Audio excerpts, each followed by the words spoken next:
Hello दोस्तों, स्वागत है आपका एक बार फिर से government jobs study YouTube channel में। दोस्तों, जैसा कि आपको पता है यूपी लेखपाल जो कि 24 जुलाई को इसका पेपर होना है और उसके लिए बहुत ही महत्वपूर्ण जो रूरल डेवलपमेंट है हमारा, यानी कि ग्राम समाज ग्रामीण परिवेश जो है उसका आज हम सेट नंबर 6 जो है सेट नंबर 6 और रूरल डेवलपमेंट के 25 जो क्वेश्चन हैं वो करने वाले हैं। और आपको पता ही होगा ये सारे के सारे क्वेश्चन जो है वो हम अपने जो हमारी बुक आती है यूथ कंपटीशन टाइम्स की, ये बहुत ही इम्पोर्टेंट बुक है लेखपाल के लिए। इसमें जो प्रैक्टिस सेट दिए गए हैं 15, यहाँ से हम 25 क्वेश्चन रूरल डेवलपमेंट के जो कि बहुत ही इम्पोर्टेंट हैं एक्स्ट्रा फैक्ट के साथ कराते हैं। तो उसका सेट नंबर 6 होने वाला है, तो आप लोगों के लिए बहुत ही इम्पोर्टेंट वीडियो होने वाली है, बिल्कुल भी स्किप ना करें। उससे पहले जो लोग इस चैनल पर नए हैं वो चैनल को सब्सक्राइब कर लें, बेल आइकन दबा दें, साथ ही साथ वीडियो अच्छी लगे तो लाइक करें और अपने दोस्तों के साथ शेयर भी करें। तो चलिए दोस्तों, चलते हैं हम आज के अपने सेट पर। आज का हमारा जो लास्ट के जो 25 क्वेश्चन होते हैं वो होते हैं रूरल डेवलपमेंट के। तो जो 75 नंबर यानी कि जो पहला क्वेश्चन हमारा इसमें दिया गया है कि 24 सितंबर 2021 को अमेरिका के वाशिंगटन में क्वाड लीडर्स समिट का आयोजन किया गया। निम्नलिखित में से कौन सा देश क्वाड समूह का सदस्य नहीं है? बहुत ही इजी क्वेश्चन है, तो इसका right answer option number D हो जाता है, यानी कि सिंगापुर जो है वो क्वाड का सदस्य नहीं है। इसमें 4 देश हैं क्वाड में टोटल, यूएस, इंडिया, जापान और साथ ही साथ ऑस्ट्रेलिया।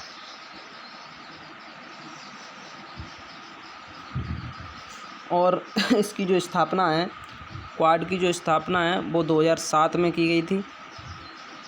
जो क्वाड की स्थापना है वो 2007 में की गई थी, लेकिन ये 2017 से एक्टिव हुआ। और इसका जो पहला शिखर सम्मेलन है वो 12 मार्च 2021 में हुआ था। 12 मार्च 2021 को हुआ था, तो ये आपको पता होना चाहिए। चलिए नेक्स्ट क्वेश्चन है हमारा। नेक्स्ट है, कृषि कार्य में लगे ट्रैक्टर की आवाज़ किस स्तर से अधिक नहीं होनी चाहिए? तो इसका राइट आंसर हो जाता है ऑप्शन नंबर ए, यानी कि 90 डेसीबल। 90 डेसीबल से अगर किसी भी ट्रैक्टर की आवाज़ अधिक है तो वो नॉइज़ पॉल्यूशन में गिना जाता है, अर्थात उसे हम नॉइज़ पॉल्यूशन मानते हैं, नॉइज़ पॉल्यूशन। चलिए नेक्स्ट क्वेश्चन है हमारा, सिंचाई में जल प्रयोग की कुशल मितव्यता के अनुसार कौन सी प्रणाली श्रेयस्कर है? अर्थात इनमें से कौन सी प्रणाली है जो जल का प्रयोग मतलब जल को व्यर्थ बर्बाद नहीं करती है? तो इसका जो राइट आंसर हो जाता है वो हो जाता है ऑप्शन नंबर बी, यानी कि ड्रिप इरिगेशन। जो ड्रिप प्रणाली है ये जो है वो 35 से 75% तक हमारे जल की मात्रा को बचाती है। और इसकी जो खोज है वो इजराइल में की गई थी। ये बहुत ही महत्वपूर्ण क्वेश्चन है। इसकी खोज जो है वो इजराइल में की गई थी, और यह जो विधि है वो ऊसर और रेतीली मृदा जो होती है और जो बागवानी कृषि होती है उसके लिए बहुत ही इम्पोर्टेंट है। चलिए नेक्स्ट क्वेश्चन है हमारा। नेक्स्ट क्वेश्चन है, दीमक को नष्ट करने के लिए सर्वाधिक उपयुक्त रसायन है? तो इसका राइट आंसर हो जाता है हमारा मोनोक्रोटोफस जो है, ऑप्शन नंबर बी, मोनोक्रोटोफस। ये दीमक को नष्ट करने के लिए बहुत ही इम्पोर्टेंट यानी कि बहुत ही शक्तिशाली कीटनाशक है, तो इसको आपको पता होना चाहिए। चलिए नेक्स्ट है हमारा क्वेश्चन नंबर 79 क्वेश्चन जो है, उत्तर प्रदेश के वे शहर हाल ही में जहां कमिश्नरी प्रणाली को मंजूरी दी गई है। अर्थात यहाँ पर पहले कमिश्नरी नहीं हुआ करती थी, अब यहाँ पर कमिश्नरी यानी कि अब यहाँ पे कमिश्नर जो है वो हुआ करेंगे। तो इसका जो राइट आंसर हो जाता है ऑप्शन नंबर ए, यानी कि वाराणसी और कानपुर जो है हाल ही में यहाँ पे कमिश्नरी की स्थापना की गई है। चलिए नेक्स्ट है, टपका किस फसल का अंतिम चरण होता है? तो इसका राइट आंसर हो जाता है ऑप्शन नंबर ए, आम का। मतलब टपका आम का जो है अंतिम चरण होता है। इसमें जो है जो आम होते हैं वो अपने आप पककर पेड़ से जो है वो गिरने लगते हैं, तो इसे हम क्या बोलते हैं? टपका बोलते हैं। चलिए नेक्स्ट है क्वेश्चन नंबर 81, हाल ही में उत्तर प्रदेश के किस जिले में गुड़ महोत्सव का आयोजन किया गया। तो इसका राइट आंसर हो जाता है ऑप्शन नंबर ए, यानी कि लखनऊ में जो है वो गुड़ महोत्सव का आयोजन किया गया। चलिए नेक्स्ट चलते हैं हम क्वेश्चन नंबर 82।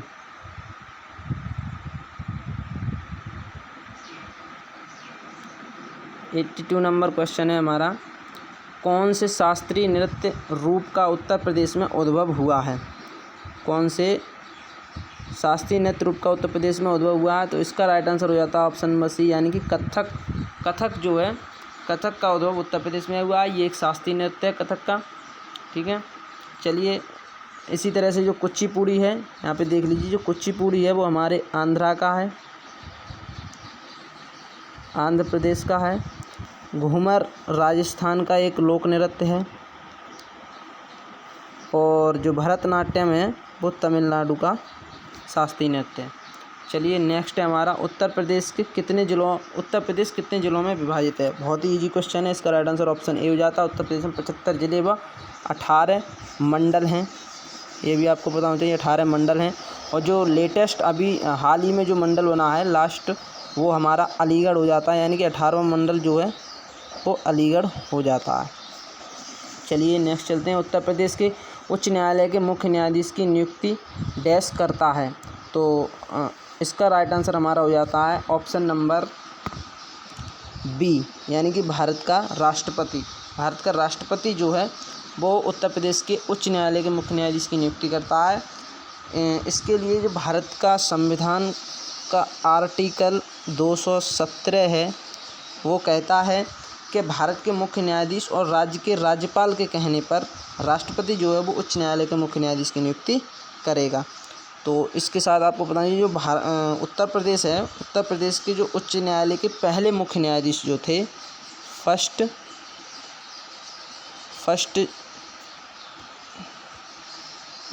जज थे वो थे हमारे वॉल्टर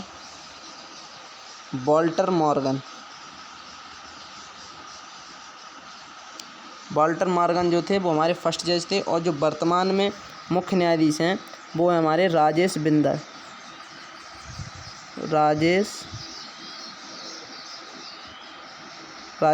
जो है वो वर्तमान में न्यायाधीश हैं उत्तर प्रदेश के हाई कोर्ट के, अर्थात प्रयागराज हाई कोर्ट के जो मुख्य न्यायाधीश अभी कौन है? राजेश बिंदल।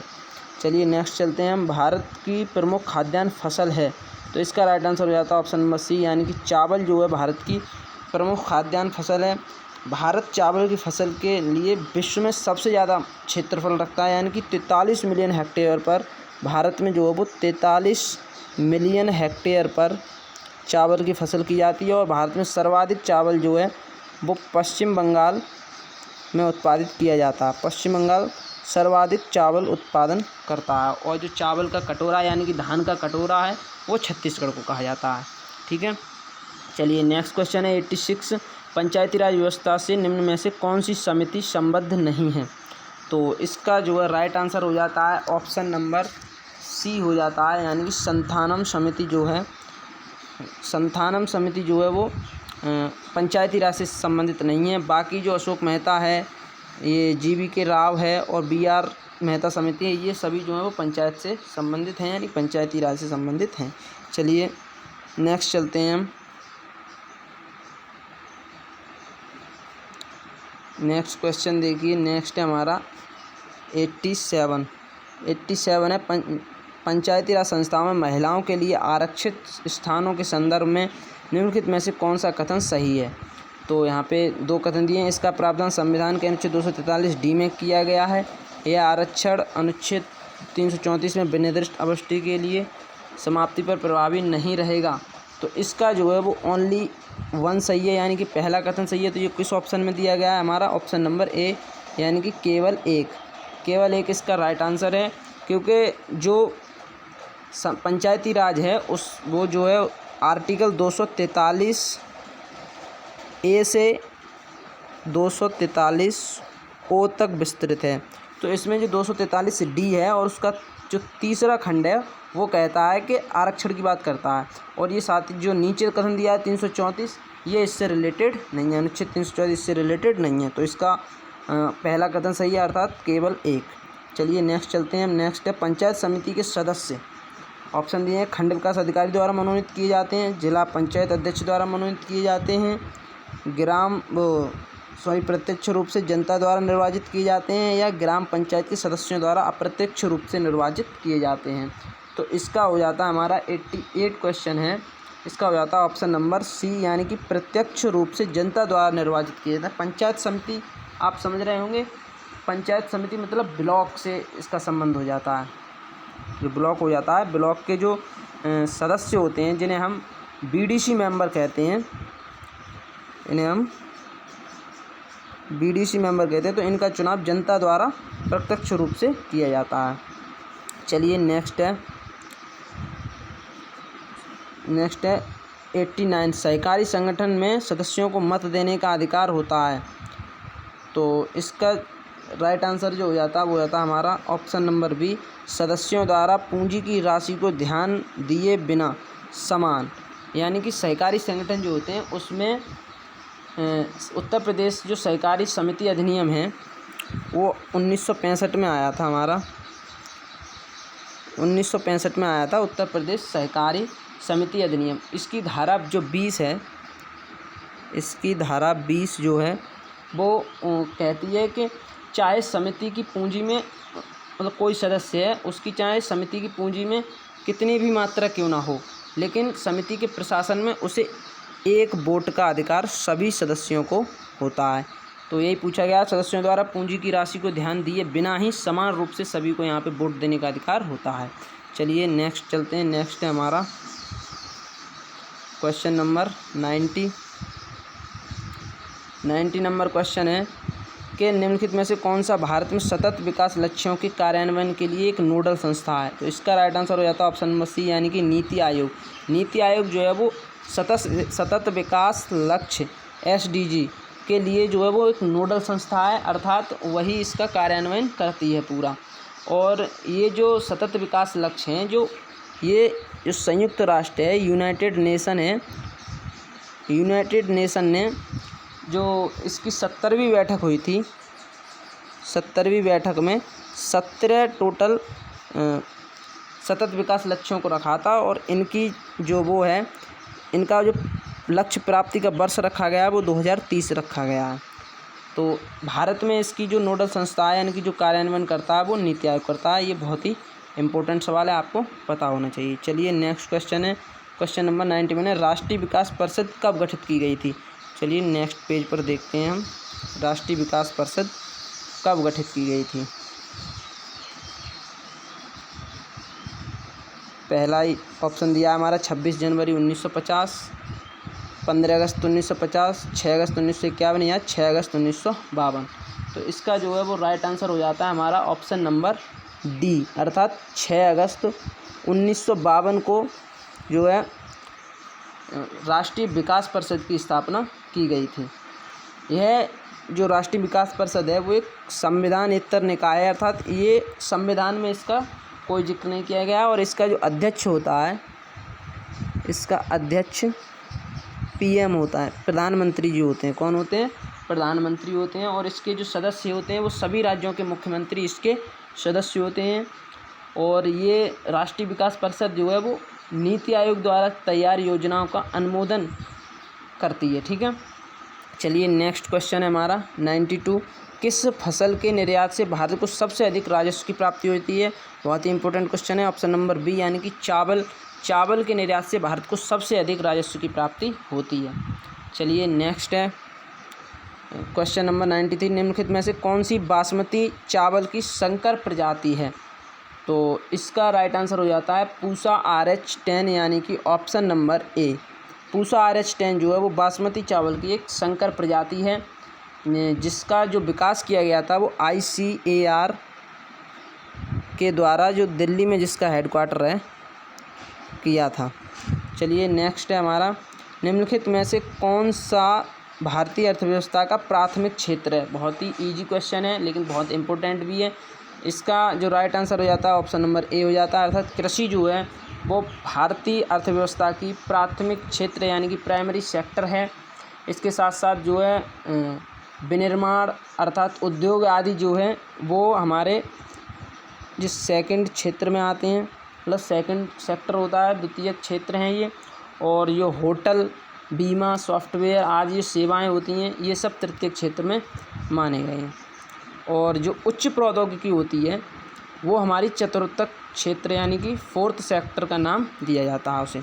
चलिए नेक्स्ट क्वेश्चन है हमारा क्वेश्चन नंबर 95 नंबर क्वेश्चन है, स्वतंत्रता प्राप्ति के बाद से भारत ने सर्वाधिक प्रगति की है, मतलब स्वतंत्रता प्राप्ति के बाद भारत ने किस क्षेत्र में सर्वाधिक प्रगति की है। तो इसका राइट आंसर हो जाता है ऑप्शन नंबर डी, गेहूं के उत्पादन में भारत ने सर्वाधिक प्रगति की है।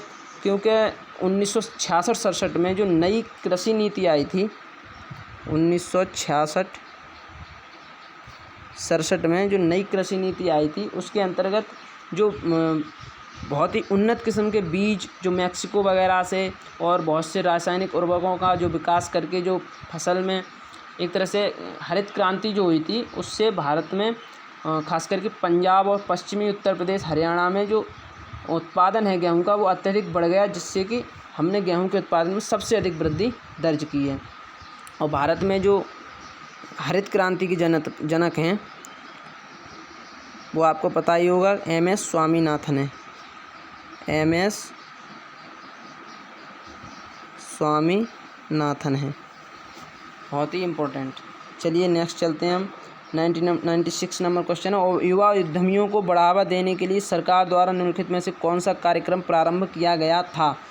तो इसका राइट आंसर हो जाता है option number A, startup India जो है वो भारत सरकार ने युवाओं को एक तरह से स्वरोजगार, आत्मनिर्भर या कह सकते हैं कि हम अपना काम शुरू करने के लिए एक स्किल इंडिया के तहत ये शुरू किया गया था।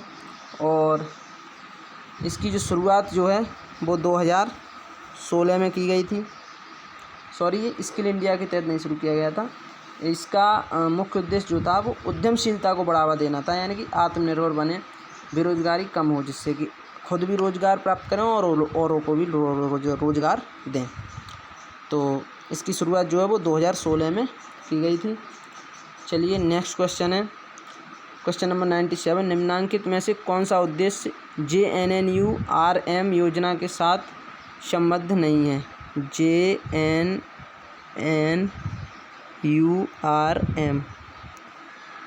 के साथ संबद्ध नहीं है। तो इस ऑप्शन दिए शहरी विद्युतीकरण, शहरी परिवहन, विरासत क्षेत्रों का विकास, सफाई स्वच्छता और सीवर व्यवस्था। तो इसका जो राइट आंसर हो जाता है ऑप्शन नंबर सी हो जाता है, यानी विरासत क्षेत्रों का विकास। ये JNNURM यानी कि जेन्युर्म के तहत नहीं आता है। अच्छा, ये जो जेन्युर्म है इसकी शुरुआत जो है 2005 में जवाहरलाल नेहरू राष्ट्रीय शहरी नवीनीकरण मिशन यानी कि Jawaharlal Nehru national urban renovation mission के तहत 2005 में इसकी शुरुआत की गई थी। और इसका जो इसके दो प्रमुख घटक हैं, एक तो शहरी अवसंरचना और अभिशासन तथा शहरी निर्धनों के लिए बुनियादी सेवाएं, अर्थात जो शहर है, शहर में विद्युतीकरण, परिवहन, सफाई स्वच्छता और सीवर व्यवस्था, इन सबको डेवलप करना। ठीक है, चलिए नेक्स्ट क्वेश्चन है हमारा क्वेश्चन नंबर 98, निम्नलिखित में से कौन सर्वोदय योजना की रूपरेखा तैयार करने में सम्मिलित था। तो इसका जो है राइट आंसर हो जाता है, एक सेकंड,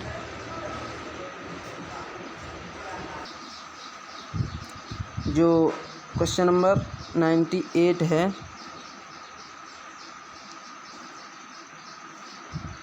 तो इसका राइट आंसर जो हो जाता है 98 का वो हो जाता है ऑप्शन नंबर बी, यानी कि जयप्रकाश नारायण। जयप्रकाश नारायण जो है वो सर्वोदय योजना की रूपरेखा तैयार की थी। सर्वोदय से तात्पर्य जो है वो सबके कल्याण से है। और सर्वोदय योजना जो है वो 1950 में इसकी रूपरेखा जयप्रकाश नारायण द्वारा तैयार की गई थी। चलिए नेक्स्ट है हमारा क्वेश्चन नंबर 99, उत्तर प्रदेश में किसान बही योजना लागू की गई थी। तो इसका राइट आंसर हो जाता है ऑप्शन नंबर डी, यानी कि 1992 में उत्तर प्रदेश में किसान बही योजना लागू की गई थी। और इसके तहत प्रदेश के 2.5 करोड़ जोत धारकों को उनकी जोतों की जानकारी कराने के उद्देश्य से पूर्व प्रचलित योजना जो थी, पहले इसमें एक योजना चल रही थी जिसे जोत बही या जोत पासबुक के स्वरूप में उसी में परिवर्तन कर 1992 में ये किसान भाई योजना शुरू की गई थी।